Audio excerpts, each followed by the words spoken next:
an Australian who's been living in the US for like 10 years now, and while I knew there were word differences, like the word trunk is a boot, there was an actual kind of language barrier problem when I first moved that I definitely didn't expect. Somebody asked me where I left something when I had first moved, and I said the kitchen bench. A bench in Australia is what Americans refer to as a counter.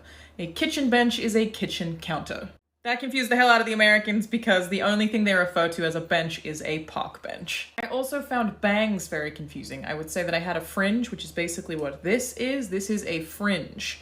Bangs is really only when you have like a full front fringe in Australia. This in the US is bangs, and the bits around your face, they sometimes even call bangs, but I feel like I would just call that layers. Regrowth is also a fun one. I get my regrowth bleached to keep my hair blonde. In the US, they tend to just call it roots, like you're getting your roots done. We would say regrowth in Australia, they say roots here. I definitely had some trouble, and this is a really specific one, to working in an office the first time that I asked if anybody had A4 paper. A4 paper is like the standard paper size, at least in Australia. A4 is your regular office printer paper. When I asked for that upon moving to America, nobody had any idea what I was talking about. It still actually says A4 on it for the most part, but they tend to refer to paper as either printer paper, I think, or letter paper, or just the actual size of the paper. I don't even know what size A4 paper is. I've been made fun of this one relentlessly. A power outlet, in Australia, we call a PowerPoint. So if I'm like, oh, are there any spare PowerPoints here? People will automatically assume that I'm referring to like the Microsoft PowerPoint product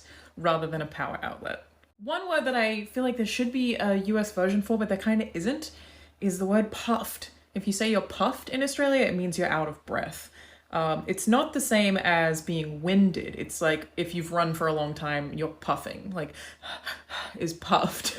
I think they only have out of breath as an equivalent here. And then a couple of quick ones. A toasty, we call it in Australia. In the US, is called a grilled cheese. What you call swimming trunks in the US, I would call togs or swimmers. Swimmers, people generally understand. Togs, I had to stop saying. It's a very Queensland phrase. People had no idea what I meant.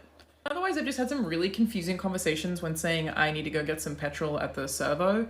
I need a couple of liters of petrol. That is like a whole other language. In the US, you are getting gas and you're getting it from a gas station, and it's in gallons, which I still don't understand.